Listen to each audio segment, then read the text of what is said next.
আসসালামু আলাইকুম। একটি শখের বাইকের ক্রয় আপডেট। বাইকটা নাকি ভাইয়ার অনেক শখের বাইক ছিল, একদম একদম একদম টিপটপ কন্ডিশনে আছে, সে সম্বন্ধে ভাইয়ের মুখে জানবো। এই বাইকটা হচ্ছে শরীয়তপুর ল 11-03-19। ভাইজান, এই বাইকটা তো আমি আপনার কাছে কিনে রাখলাম, তাই না? হ্যাঁ এই বাইকটা সম্পূর্ণ টাকা পয়সা তো আপনি বুঝে পাইছেন। হ্যাঁ ভাই, বাইকটা কিরকম আছে ভাই, কি সত্যি করে বলবেন? আলহামদুলিল্লাহ, বাইকের কন্ডিশন খুব ভালো।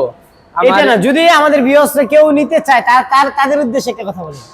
এটা আমার সমস্যার কারণে আমি বাইক ছেড়ে দিছি। এখন বাইকটা যেই করবে খুব ভালো, সার্ভিস দিয়ে চালাইতে পারবে খুব আরামে।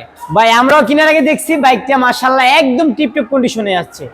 তাও আপনারা আসবেন, যতক্ষণ ইচ্ছে চালিয়ে ভালো লাগলে সম্রাট বাইক গ্যালারি থেকে তারপর বাইক কিনবেন, কারণ সম্রাট বাইক গ্যালারিতে যান্ত্রিক গ্যারান্টি হয় না, পেপারসের গ্যারান্টি 100%। তো আমি বাইরে সম্পূর্ণ টাকা বুঝিয়ে দিচ্ছি, সম্পূর্ণ পেপারস বুঝিয়ে রাখছি। তো ভাই, আজকের পর থেকে যদি এই বাইকটি নিয়ে কোনো মামলা টামলা কোনো জায়গা ঝামেলা হয়, ওই দায়ভার কিন্তু ভাই আপনি। ওকে কেউ যদি পানা টানা দাবি করে, ওকে। তো বাইরের জন্য দোয়া রাখবেন, ভাই যেন সুস্থ সবলে নিজ গন্তব্যে পৌঁছতে পারে। নেক্সট টাইম যদি ভবিষ্যতে বাইক নেয়, ইনশাল্লাহ এর থেকে ভালো উত্তম বাইক যেন পায়। আমাদের জন্য দোয়া রাখবেন, আমরা যেন এই বাইকটি একদম অফার প্রাইসে সেল করতে পারি। নরসিংদী জেলার মাধবদী বাস স্টেশন, শীতলাবাড়ি মোড়, মিটার অবস্থিত সম্রাট বাইক গ্যালারি।